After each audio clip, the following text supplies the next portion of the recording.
My wife told me that she was falling in love with another man, and at that moment everything stopped. The air left my lungs, as if I had been punched in the stomach. I looked into her eyes, searching for an explanation, a mistake, a joking tone, any clue that would take me out of that nightmare. But she just repeated, more firmly, with a calm that destroyed me, "I fell in love with someone else." I responded without thinking, "What did you just say?" It was instinctive, like someone trying to wake up from their own end. She lowered her eyes. In silence, he fell completely silent. And in that moment, something inside me broke forever. I didn't scream. I didn't cry. I just got up, went to my room, started gathering some clothes and called my lawyer. On the same day I filed for divorce. No discussions, no more questions. I had just died inside and no one in the world would be able to bring me back from that place. And yet, against all odds, I came back. For months, I lived as a specter of myself. Every corner of the house reminded me of her. Every perfume in the hallway, every lipstick mark on the pillow, every glass kept in the closet hurt me like a cold, sharp blade. And the worst was the anger. Not for the other man, not exactly. But for her. For the ease with which he fell in love. For the tranquility with which he destroyed everything we had built. For turning our history into rubble. And no matter how much I tried to understand where I had gone wrong, the truth was that she never wanted to talk. You never told me where exactly I failed, if I failed. I just said I needed to experience something new. Something I wasn't. Over time, I stopped trying to understand. I started taking care of myself. I invested in my body, my mind, my business. I turned the tables. I rebuilt my life, brick by brick, and for the first time in years, I looked at myself in the mirror with pride. I became a version of myself that I didn't know myself. A free, strong, whole man. And it was exactly when I no longer thought about her, when her name no longer weighed heavily on my throat, that she reappeared. With teary eyes, slumped shoulders, the distressed gestures of someone who knows they threw away a diamond for poorly cut glass. He said he regretted it. She said the other one wasn't what she expected. That she felt alone. That I missed our conversations, our laughs, our Sunday nights on the couch. But it was already too late. She didn't know that while she was experiencing her temporary passion, I was being seen. Really seen.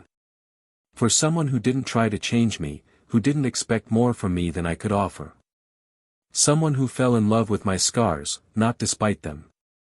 And when she tried to return, she found a closed door. Not locked. Closed.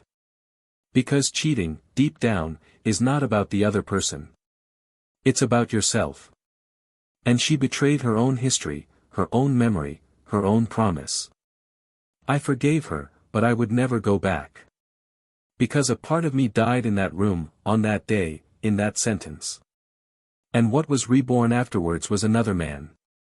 The most curious thing of all was discovering, months later, who the man she had fallen in love with really was. Discover the conversations they exchanged before the end. See how he treated her. Knowing what he said about her to his friends. And understand, finally, that she was never loved as she thought. That it was just another distraction for a man who didn't see women, but trophies. That she left a home to join a game. And lost. She saw me blossom. He saw me smile again. He saw me next to another. And he tried everything. Messages, visits, letters. All too late. Because there is a type of pain that, once overcome, is not missed. Just learning. And when I met her for the last time, with red eyes and a trembling voice, asking for one more chance, I just said, "You chose." I just accepted. She tried to argue, tried to say it was a mistake, that time had shown who really loved me. But love, that one, was already elsewhere. In another heart. One who knew no lie, doubt or contempt. The most ironic? She discovered that the woman who is now beside me was someone she herself played with, made fun of. Who was always around, but only really saw me when I saw myself. A woman who, years ago, she said would never be a threat, and who was now the woman with whom I would share my next few years. A friend, a confidant, someone she dismissed as irrelevant. And it was that same thing that taught me how to love again. But there's something I've never told anyone. Something that not even she, my ex, knows. A truth that has been hidden all along, between our routines, our dinners, our hushed discussions. An invisible piece that made all the difference.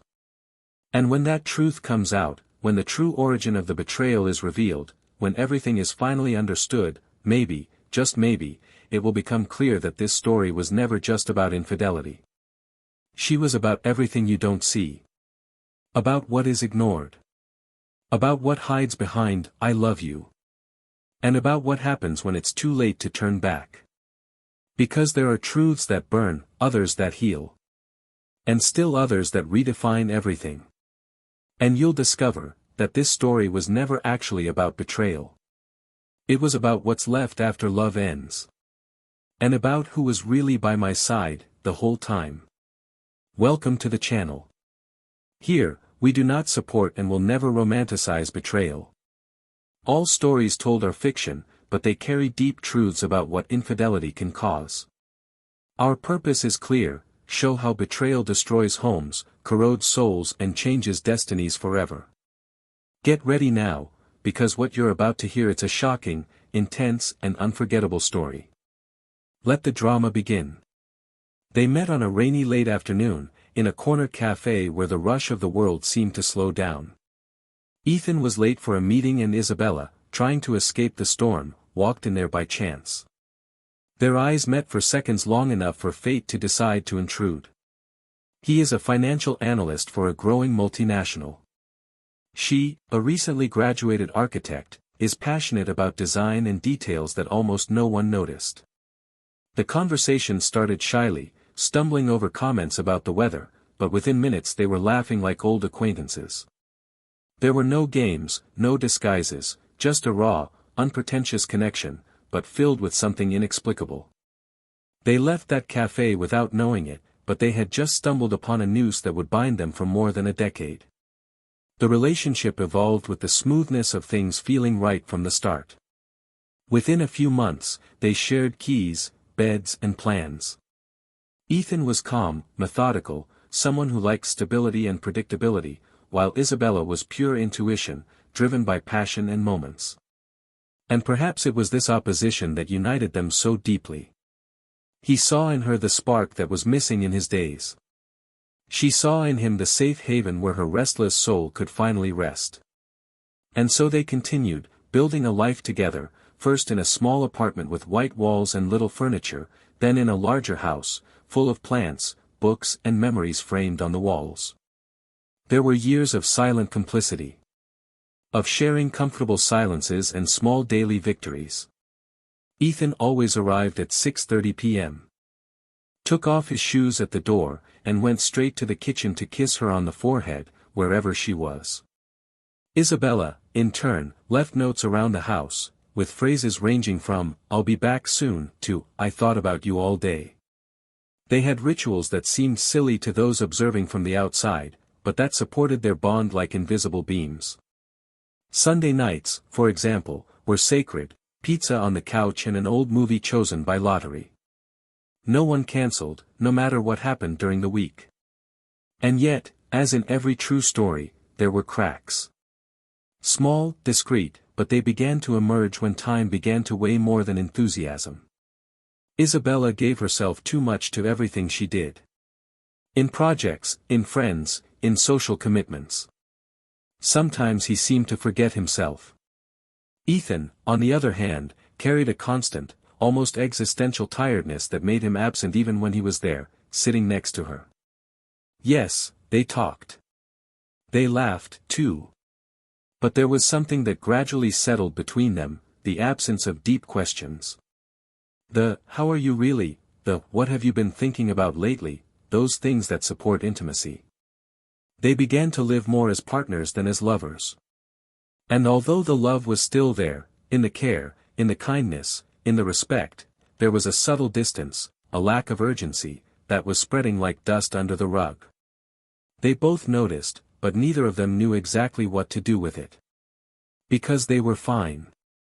Just, well. And sometimes, good can be the beginning of the end. Still, they built an admirable routine. Ethan rose professionally, became a director of the company and began traveling frequently. Isabella opened her own office and started signing important projects. Responsibilities increased and with them came excuses. Let's talk over the weekend. Today I am exhausted. I promise I'll make it up tomorrow. Promises became habits, and habits became distance. But in public, they were the model couple. Friends admired them. The family always pointed to them as an example of maturity. They had stability, comfort, a house full of charm and 2 puppies that slept at the foot of the bed. The kind of life that many envied. But no one saw what was going on in the long silences at night, or the way Ethan sometimes stared into space during dinner, or how Isabella began to get lost in her own thoughts, forgetting what she had said seconds before. Ethan loved Isabella with the strength of someone who built his life with someone. It wasn't a fiery love, full of urgency, but it was solid. I admired her intelligence, her aesthetic sensitivity, the way she saw beauty in small things. I loved seeing her lying on the living room rug leafing through old magazines, scribbling ideas on loose sheets of paper, dancing without music while tidying the house. Isabella, in turn, had a deep admiration for him. Ethan was his floor. Your shelter. The man who never belittled her, who always encouraged her, who held her hand on the worst days without having to say anything. But there was a part of her that missed being looked at with desire, with intensity. I missed the excitement that once vibrated with every touch. Sometimes he found himself remembering the beginning, reliving scenes from his youth as if they were parts of a film that would never come back. And so time went on. With routine touches of affection, with hasty kisses in the morning and postponed promises. Their 10-year wedding anniversary was celebrated with a short trip, planned by Ethan months in advance. A beautiful, romantic place by the sea.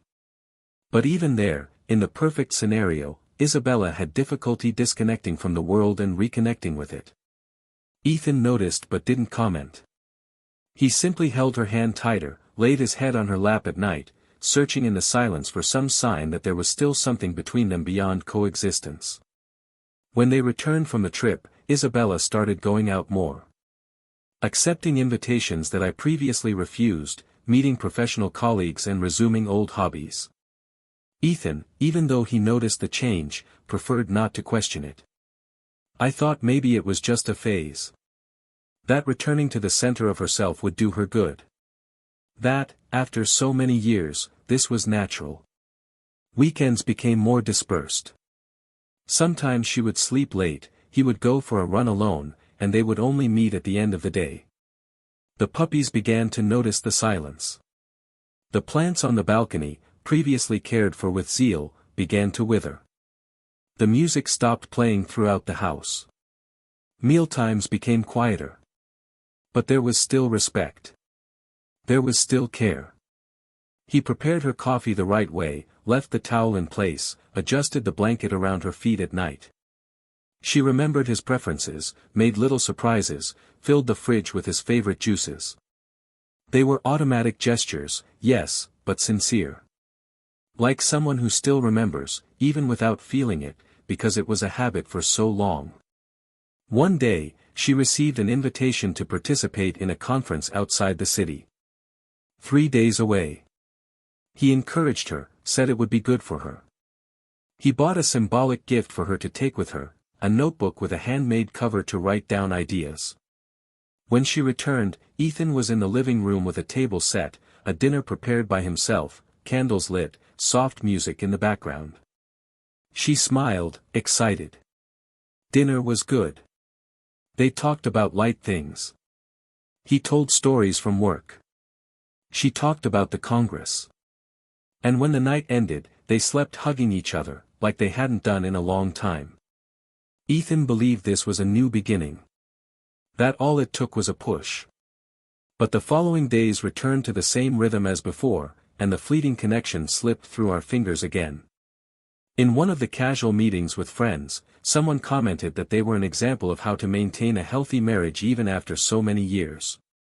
Isabella smiled, but her eyes wavered. Ethan, by his side, just squeezed his hand lightly, without saying anything. They both knew something needed to change. But life went on and they, out of habit or fear, continued. The house remained clean. Well-fed puppies. Accounts up to date. And love, silently, accommodated in a corner where few dare seek. It was in this scenario that everything began to change. A subtle detail here, another there. Unspoken words. Averted glances. An emotional distance that grew slowly, without fanfare, like a crack that runs through the wall behind the closet. Nobody knew. Nobody suspected. But it was there. And it was only a matter of time before someone stumbled upon the truth. Until what was buried beneath the rituals of routine came to light. Until the love that sustained the home was put to the test, or revealed itself, finally, as a distant memory. What no one knew yet was that when the first link broke, nothing would be the same again. Isabella began to change almost imperceptibly. What first manifested as a need to be more present in the world, to reconnect with old colleagues and projects, gradually transformed into something more subtle, but much deeper. She became less available. Their hours extended without clear explanation. Messages took longer to be responded to. There was a new sparkle in his eyes, not exactly happiness, but restlessness. Like someone who feels a flame inside again and doesn't know exactly how to hide it. Ethan noticed, but refused to interpret it cynically. He preferred to believe that it was a reflection of her professional success, of her satisfaction in regaining her identity beyond marriage.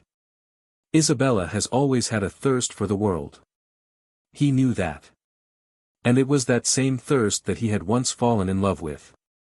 But there was something about the way she smiled alone in front of her cell phone, the way that, on certain days, she changed her clothes several times before going out, that caused a silent restlessness inside him. I didn't judge her. I didn't pressure her. He just watched. The relationship between them was no longer sustained with the same naturalness. Conversations seemed to stumble into long, disconnected silences. Physical intimacy was also empty. Not because of a lack of affection, but because of a lack of mutual desire. When they touched, they did so more out of memory than out of impulse. Like someone trying to rekindle something without knowing if there is still fire under the ashes. Isabella, in particular, seemed distant. I spent more time away from home, involved in new projects, events, dinners. Ethan, in turn, took refuge in work. He was busy, but without a sparkle in his eyes. He led a functional, organized life, but lacking in emotion. The nights became long and silent. The weekends are filled with mechanical tasks.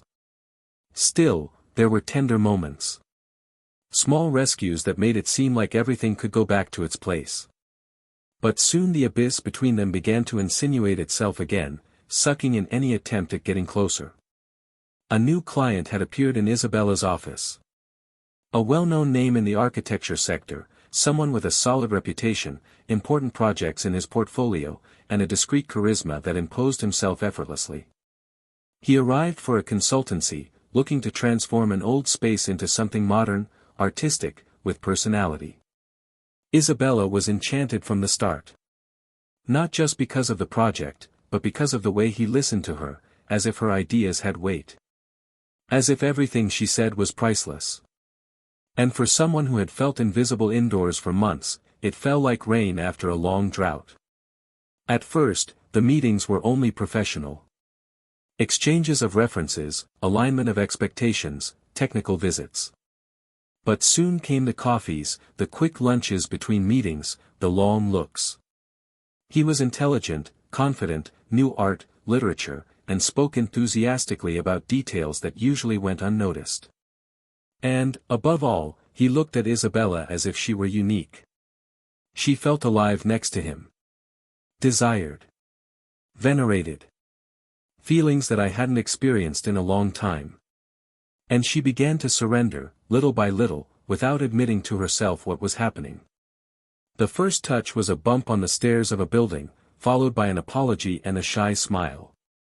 The second, a long tap when delivering a cup of coffee. The third, the hand that touched her waist in a gesture of protection as they crossed a busy street. These were not theatrical gestures. There were no statements or promises. Everything was built on subtext. In the looks that said more than any words. In silences full of unspoken intentions. And when Isabella realized it, she no longer thought about avoiding it. The kiss happened on a rainy afternoon, like the day she met Ethan. An almost inevitable gesture, as if everything they had experienced in the last few meetings had been preparation for that moment. The kiss wasn't impulsive. It was slow, full of accumulated tension. And when it was over, she felt no guilt. He felt relief. She felt like something had been released inside her. Something that she herself had held captive for years. It wasn't an overwhelming passion, nor a desperate escape. It was an unconscious choice to feel something new. Something that would make your heart race again. Over the next few days, she tried to act normally. She would come home, cook, ask about Ethan's day, sleep by his side. But the bond with each other grew. And every time he reached out to her, she gave in more easily. Sometimes he blamed himself. Others were only justified by confused thoughts about love, routine, freedom. The truth is, she didn't want to leave Ethan. I still loved him, in a way. But she couldn't resist the feeling of feeling alive in another man's arms. It was a contradiction that gnawed at her and fed her at the same time. Ethan began to notice more than signs. The extended hours, the long showers at night, the way she spent more time getting ready for appointments that she previously despised. But what struck him most was the absence in her gaze. Isabella, always so present, now seemed to be rambling even when she was sitting in front of him. He tried to confront her. First gently. Then with more direct questions. But she denied it. She said she was tired, overwhelmed. That I needed space. And he, despite his suspicions, preferred not to confirm what he already knew. I preferred to pretend that there was still something to save. Until the day he arrived home early from work. An ordinary day, a Friday. He brought with him wine, pizzas from her favorite bakery and a small arrangement of simple flowers, the same ones she wore in her hair in the first months of dating. He entered the house in silence, wanting to surprise her. But what he found was not just absence. It was abandonment. The lights were off. The puppies, restless, without their usual joy. Her bag thrown on the couch, her coat hanging haphazardly. And in the bedroom, a cell phone forgotten on the bed. Something inside him moved. A mix of fear and certainty. He picked up the device without knowing exactly what he was looking for, as if he were a prisoner opening his own condemnation cell. It didn't take much. A few open messages were enough. Photographs. Saved conversations. She didn't bother to hide it. And as he saw everything, Ethan felt the world shift beneath his feet. It wasn't anger. Not despair. It was a dense, oppressive silence, as if time had stopped there, at that moment. She sat on the floor, with her cell phone in her hand, and stared at the wall for long minutes. The pain came slowly. It spread slowly, like poison. Every word read, every image seen, was a different stab. And what hurt most was realizing that it hadn't been a mistake. It was choice. Repeated. Prolonged. When Isabella arrived, she found the house silent. Ethan was sitting on the porch, facing away. She noticed immediately. I knew without him saying anything. He tried to speak, but his voice failed. He turned his face just enough to look her in the eyes. And in that look there was everything. The pain, the disappointment, the hurt. But there was also firmness. And a devastating kind of peace. She tried to explain herself, to say that it was confusing, that she didn't want to hurt him. But he got up slowly, walked past her without saying a word, and went up to his room. She stood there, frozen, listening to the footsteps echo down the stairs. At that moment, he knew something inside him had died. And that perhaps nothing he said would be able to resurrect what existed between them. That night was long. Isabella remained in the room, without the courage to go up. Ethan, in the room, packed with thoughts that recounted years of history. The next day was cold and cloudy. Speechless. No gestures. Just an abyss between two bodies that slept in the same house, but no longer shared the same world. And there, at the end of that silent chapter, the prelude to something even more devastating was born. Because betrayal, in itself, was already an earthquake. But what was coming was the real collapse. Something that would change everything. That would rewrite the very reason for that pain. And once the secret emerged, there would be no room for return. Not even for forgiveness. Just for consequences. The morning Isabella woke up alone, she knew it wouldn't be an ordinary day. Ethan hadn't slept at home. The pillow next to it remained untouched, cold. The usual cup of coffee was not on the table. There was no note, no message, no traces. Just the echo of an absence that screamed in the walls. She walked around the house as if searching for something she already knew was lost, looking at the familiar spaces now filled with a hostile silence. His heart beat with a muffled weight, as if at any moment it would escape through his throat. She tried calling, texting, walking to the guest room as if he might just be there to cool off. Nothing. The house seemed empty not only of him, but of herself. For the first time, he felt the absolute emptiness of what he had caused. Ethan, at that very moment, was miles away. The destination was not planned, he just drove as far as the body took him, looking for enough distance to breathe. He took refuge in a discreet hotel, where anonymity allowed him to cry, think and reorganize the pieces scattered throughout his soul. He spent 2 days in absolute silence, avoiding any interaction. The only call he made was to his lawyer. When he finally decided to respond to Isabella's messages, he arranged a meeting, no explanations, no promises, just a time and place. It was a simple cafe, the same one where they met for the first time. The perfect scenario to end the cycle where it all began. She arrived punctually, visibly thinner, haggard, with her eyes red from sleepless nights. He was already there, sitting at the same table where, years before, she had first laughed at his dry, intelligent humor. Now, his look was different. There was no more brightness, no more anger. Just exhaustion. The kind of tiredness that comes from irreversible disappointment. When she sat down, the silence weighed like lead between them. Isabella tried to smile, but her lips trembled. He said he was sorry, that he wanted to explain, that nothing that happened was planned. Ethan nodded but didn't interrupt. He asked her to say everything. Let him speak. She told everything. The encounters, the confused feelings, the involvement that grew out of control. He cried as he spoke, searching in words for a way to make it sound less cruel than it actually was. Ethan listened to her with the immobile posture of someone who no longer expected redemption. When he finished, Isabella asked him what he wanted from her. If there was any chance of forgiveness. He took a deep breath, rested his elbows on the table and said in a firm voice, but without raising the tone, that there was nothing left to be reconstructed. That everything that was broken was not just in trust, but in the foundation of their own story. And then, before getting up to leave, he uttered the sentence she wasn't prepared to hear, the one that opened the door to the secret that would change everything. He said he was not alone in this new phase of life. That he had met someone. That he was allowing himself to start over. Isabella swallowed hard, trying to maintain her composure. He asked, through suppressed tears, who it was. And then Ethan blurted out the truth that shattered her world in a second. "It's Julia." Silence. A thick, terrifying silence filled the air between them. Isabella frowned, as if she didn't understand. He repeated the name, in an incredulous whisper.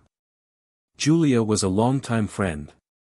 Someone Isabella had known for years, with whom she had shared confidences, dinners, projects. A sweet, reserved woman who never attracted too much attention. Julia had been a constant presence at Sunday lunches, small celebrations, and office events. A discreet figure, almost invisible to Isabella, but which had always been there. Ethan watched the transformation in her face, from bewilderment to shock, from shock to fury, and from fury to almost childlike despair. He continued. He said Julia appeared in his life at the most unlikely time, when he wasn't looking for anyone. That they met by chance, in a bookstore, weeks after he discovered everything. They talked, and the conversation was light, without tension, without intentions. That the first time she smiled, he felt something he hadn't felt in a long time, relief. He said Julia saw him. Who saw the pain he hid? Who didn't judge him or pressure him? Which was just presence. It didn't invade, it just stayed. And that, over time, what started as friendship turned into something more. Something that grew in calm, in fact, in acceptance. Isabella listened without being able to breathe. The mind tried to find a logic for that, but couldn't find it.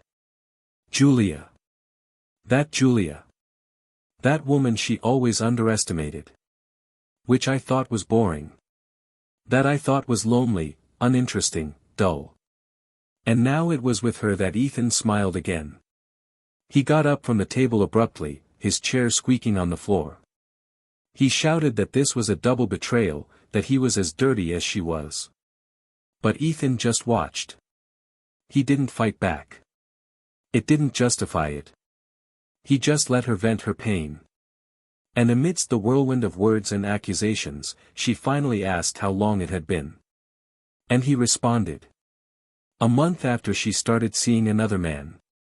Isabella staggered. He sat down again. The impact of truth sinking like a stone in shallow waters. There was no overlap. There was no game. He had only allowed himself to follow when everything was already dead between them. And the most painful thing was realizing that Julia knew her. Who knew every detail of her life with Ethan. That, at some point, he had heard her outbursts about her marriage, her fears, her anxieties. And now she was the one occupying the place that was once hers alone. Isabella cried in silence. The face hidden in the hands. And Ethan, although touched by the scene, didn't come any closer. He let her feel. Let her dive alone into what she planted. Because there was a silent justice in that pain. A consequence without the need for revenge. She tried to ask if he loved her. And he responded without hesitation. He said he was still figuring it out. But for the first time in a long time, he felt at peace. He felt light. He felt alive. And that alone, was more than he had felt in years with her. Not as guilt. But as true. And that truth was what kept him from coming back. That afternoon, Isabella returned home alone. For the first time, loneliness was not absence. It was a sentence. The house now seemed huge. The silence was deafening. And as she walked through the rooms, everything about her screamed his name. The memories she tried to preserve now turned into ghosts. Julia. Julia was the name that never left his mind. He began to remember everything, the discreet glances between the two at old dinners, the shy compliments, the innocent questions. And now, it all made sense. She had moved so far away from Ethan that she didn't even notice when he found a new path. And now it was too late. Meanwhile, in another corner of the city, Ethan walked hand in hand with Julia through a street fair. Smile. They stopped to taste sweets. They commented on books and films. She laughed sincerely, without affectation. And he, by his side, allowed himself to laugh too. It wasn't unbridled passion. It wasn't blind desire. It was connection. It was a date. It was something he didn't even know existed anymore. It was what Isabella always looked for outside, and what was always very close. But now, the chance of return had dissolved. Because when love ends, there is still pain. But when respect ends, everything disappears. And that was what was left for Isabella, the emptiness of a love that she herself did not know how to protect. And the bitter realization that the man she betrayed, was now happy, and was loving someone else. The only one she ever imagined. 2 months had passed since the afternoon Isabella heard the truth from Ethan's mouth that destroyed her. Time, however, seemed not to follow its natural course. For her, each day dragged on in punishing slowness, as if the clock mocked her attempt to move forward. The house was now entirely in his care, but it felt less and less like a home. His scent had disappeared from the sheets, but it remained ingrained in the memory. Julia's presence, even from a distance, was felt in every corner. It was as if she occupied all the invisible spaces, all the silences, all the absences. Isabella tried to disguise her suffering, resuming her routine mechanically, avoiding social gatherings, dodging her friends' questions, pretending to be normal. But inside, it was just ruin. The worst part wasn't the guilt. It was the replacement. Knowing that there was no longer room for her in Ethan's life. And worse, he didn't even want to keep it as a souvenir. Social media has become a silent torment. A simple photo of Julia holding a book in a cafe was enough to erode her mood for the entire day. One comment from Ethan on one of her posts was enough for Isabella to feel ridiculous for having believed that he would be stuck with the memory of what they lived. The hardest thing, however, was dealing with the judgment of others. Although the betrayal had never been publicly revealed, views had changed.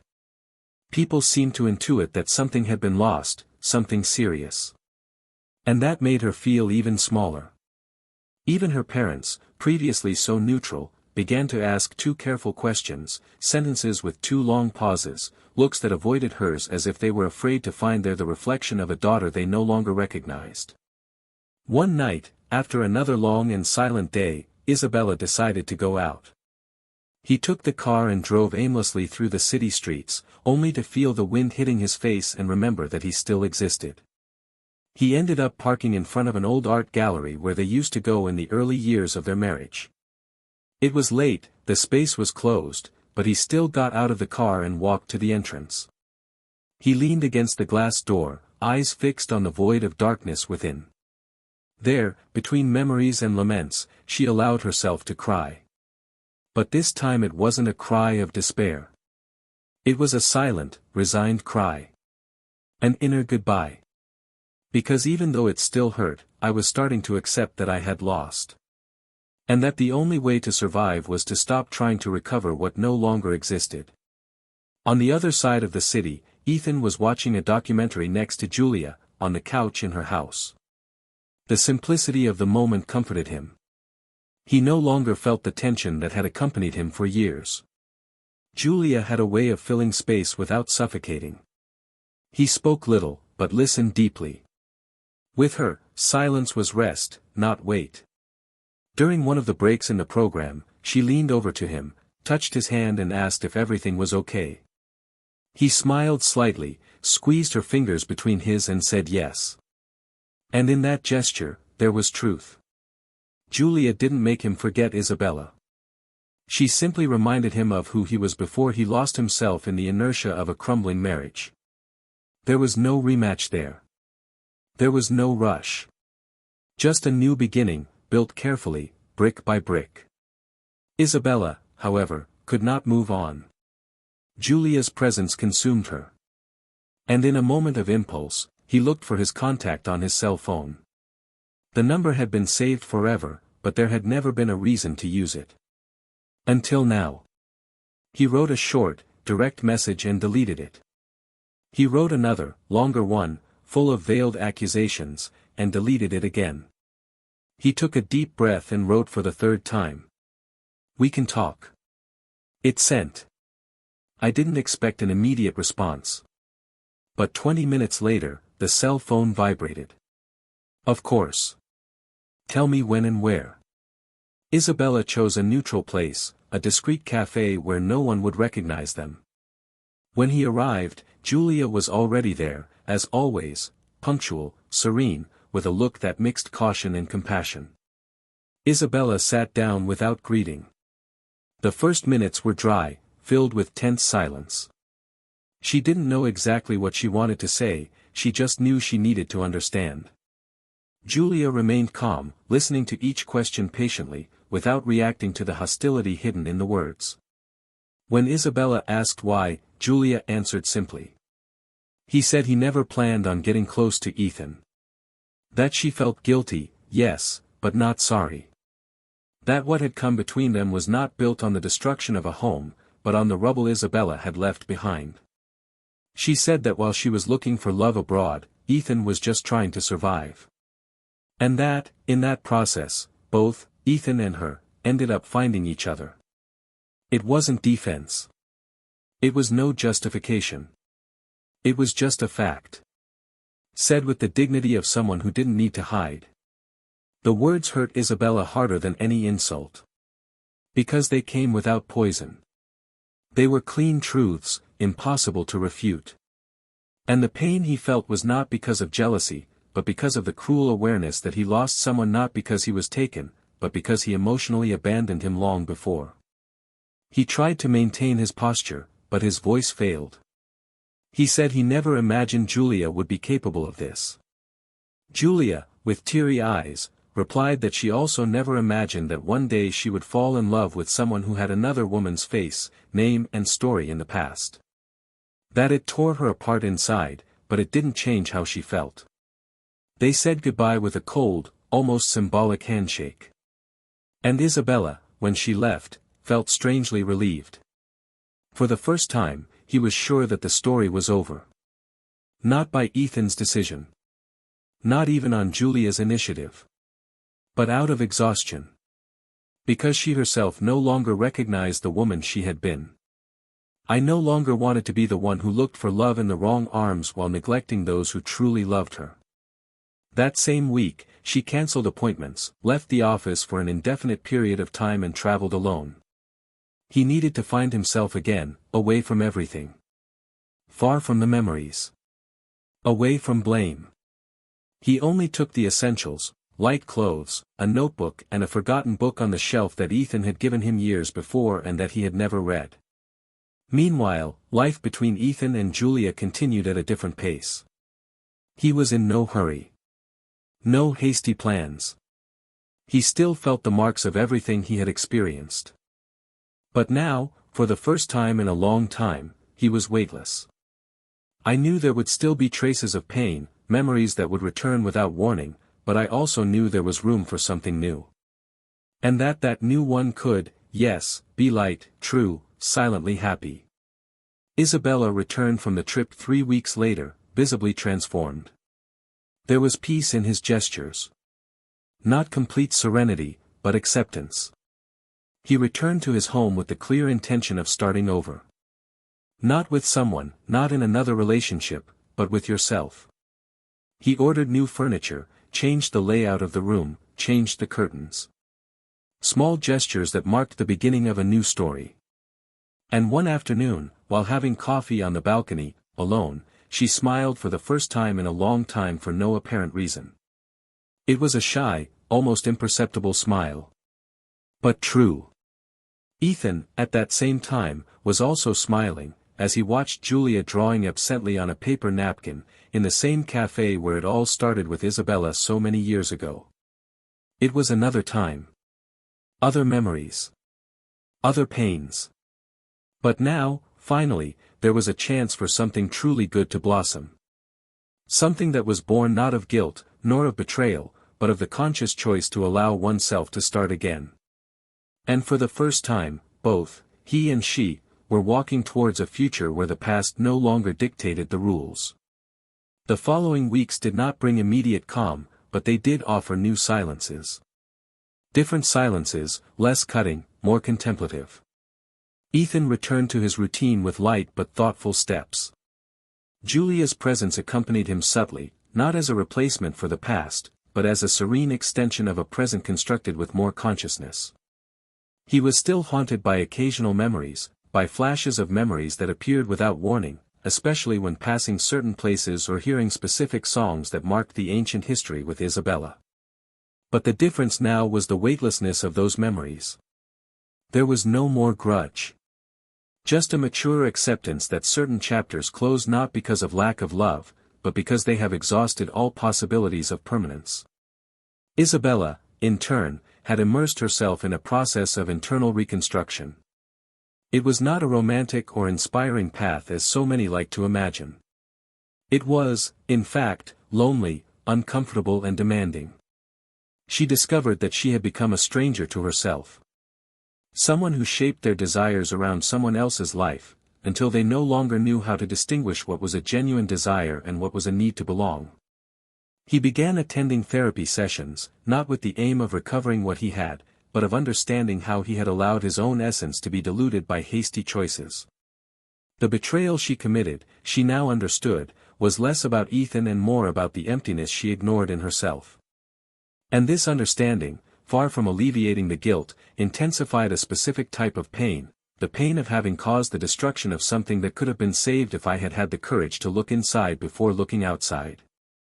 During this time, the two did not meet. Not even accidentally. They seemed to exist in two parallel universes that, by tacit agreement, avoided collision. Mutual friends started sharing events, invitations, birthdays. Not out of ill will, but out of respect for the space that each one seemed to ask for in silence. It was as if everyone instinctively understood that any early rapprochement would be too open a wound to bear. Still, rumors circulated. Little tidbits here and there. That Isabella was slowly returning to work, that she was dedicating herself to a volunteer project in needy communities. That Ethan and Julia had traveled to a country town, a kind of silent retreat away from the chaos of everyday life. And this information, although simple, carried the weight of an inevitable observation. Both followed, albeit with visible marks. The dilemma, however, began to take shape when Isabella received an unexpected proposal. A renowned architecture firm invited her to lead a project in another country, with an indefinite duration. It was the kind of opportunity he had always dreamed of, but which, for years, he had put aside in the name of married life. Now, free from ties, with a reputation gradually rebuilt, she found herself faced with a real chance to start over, not just emotionally, but geographically. Away from everything, away from eyes, away from memories. But something inside her hesitated. Not for Ethan, not for Julia, but for herself. There was something unresolved that prevented her from accepting immediately. A type of need to consciously close the cycle, to take a definitive step without remaining emotional issues or unspoken words. So, after much thought, he decided to write a letter. Not an apology, nor a plea. It was a simple, sincere letter, where he put into words everything he could never say looking into his eyes. He acknowledged his mistakes, without trying to smooth them out. He admitted that, for a while, he confused freedom with escape. And for fear of facing his own shortcomings, he sought answers where he only found more confusion. The letter did not ask for forgiveness, it only offered truth. He sent the mail with shaking hands, without waiting for a response. The act was not about reopening paths, but about closing wounds. You did this for yourself. To leave knowing that he had taken responsibility for what he caused, without drama, without trying to rebuild, just with the dignity he didn't have when everything fell apart. Ethan read the letter in silence, at the end of a cold afternoon, sitting by the lake that he had discovered with Julia during an aimless walk. The words touched him deeply, not because they revived hurts, but because they noticed the maturity with which Isabella, finally, faced reality. He kept the letter in his backpack, not as a souvenir, but as a symbol of something resolved. He mentioned it to Julia that night, during dinner. He said there was no pain, just relief.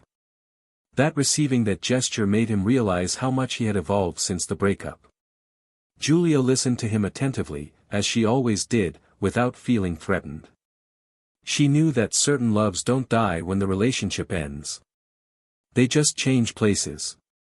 And she didn't need to compete with a past that no longer inhabited Ethan's present. Days later, Isabella accepted the proposed change. He boarded without goodbyes, without major announcements. He just left, leaving behind a city that no longer represented his identity. Upon arriving at his new destination, he felt a freedom he had never experienced. It was no longer about starting a new life. It was about, finally, living your life. She discovered the pleasure of being alone without feeling lonely.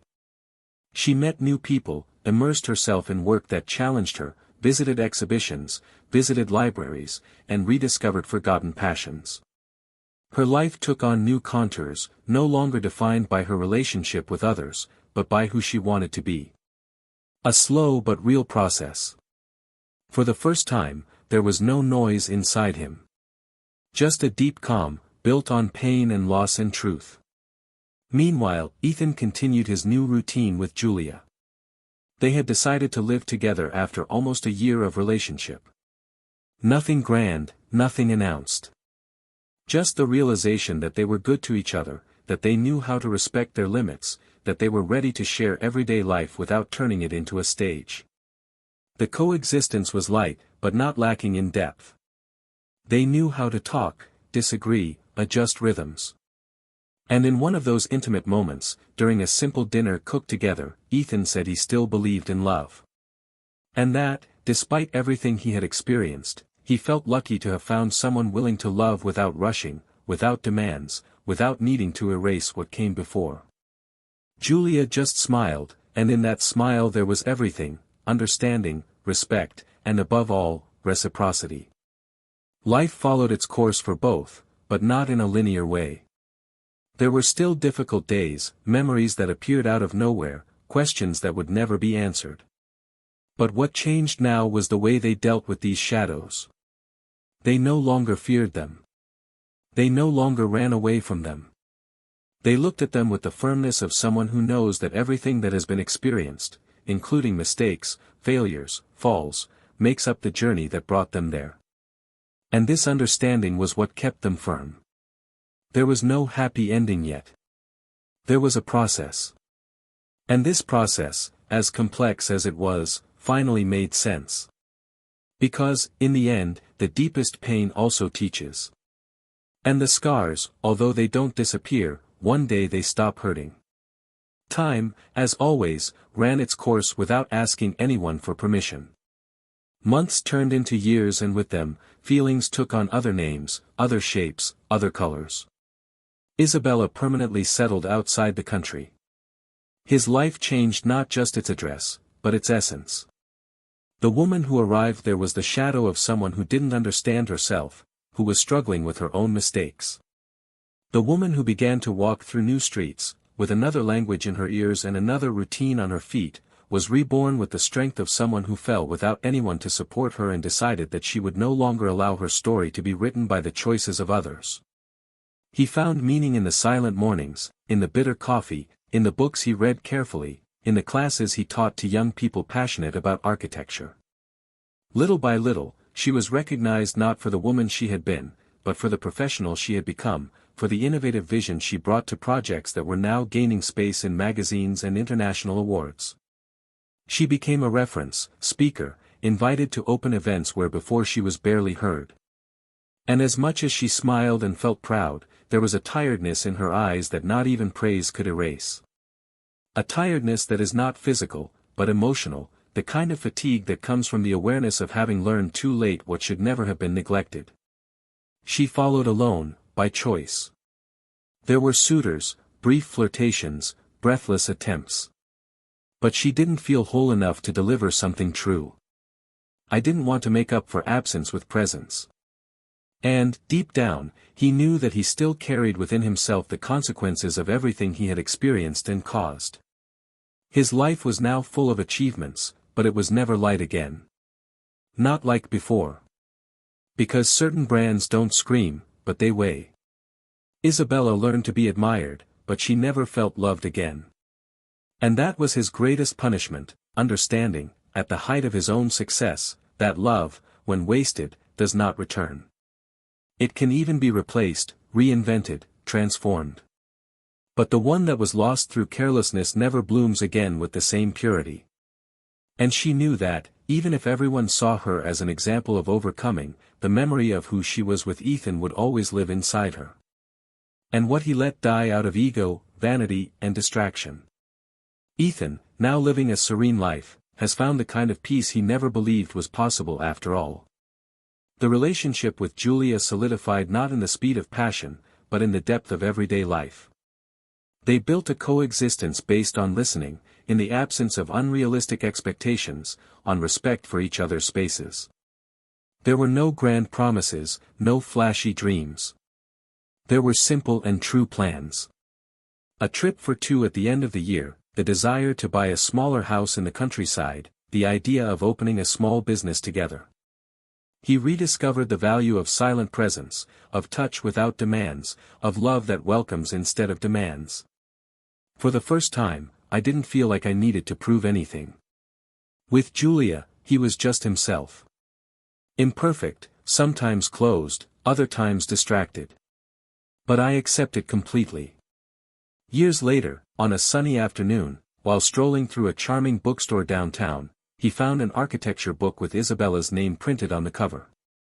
She picked up the copy, leafed through it curiously and, at the end, read the brief but profound gratitude, in which she said, "To those who taught me, even without meaning to, that the most beautiful reconstruction is the one that starts from within." Smiled. There was no grudge. Just a faint memory of a time long gone. He bought the book and, that night, left it on the living room shelf, among the biographies and novels.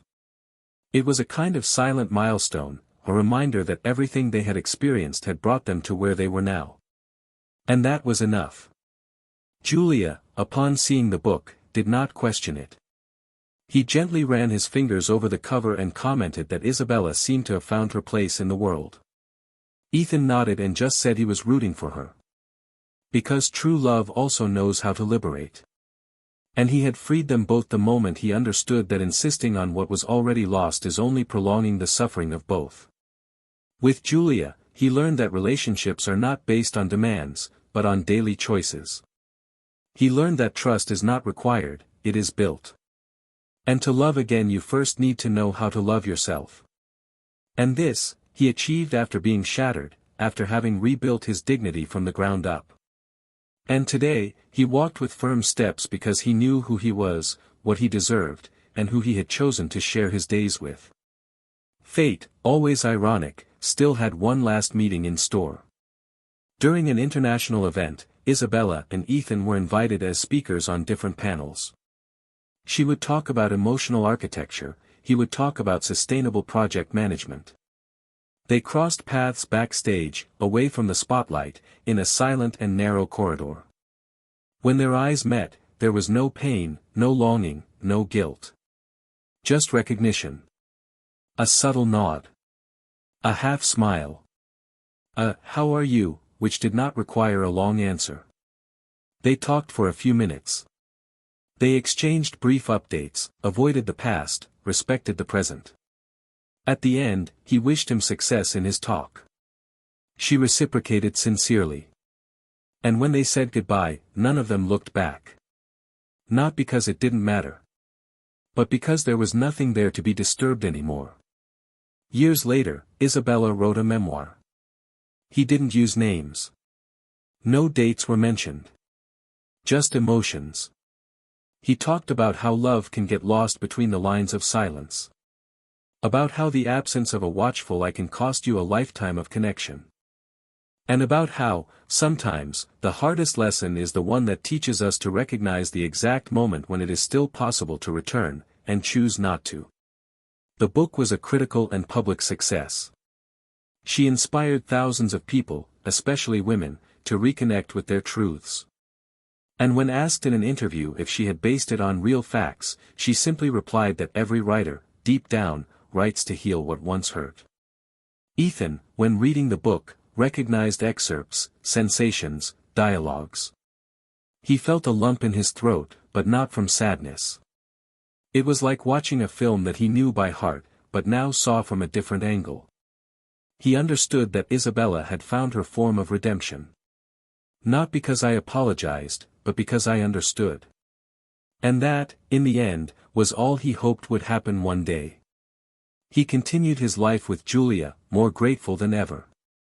They became partners in a small sustainable project. They lived simple, happy, discreet days.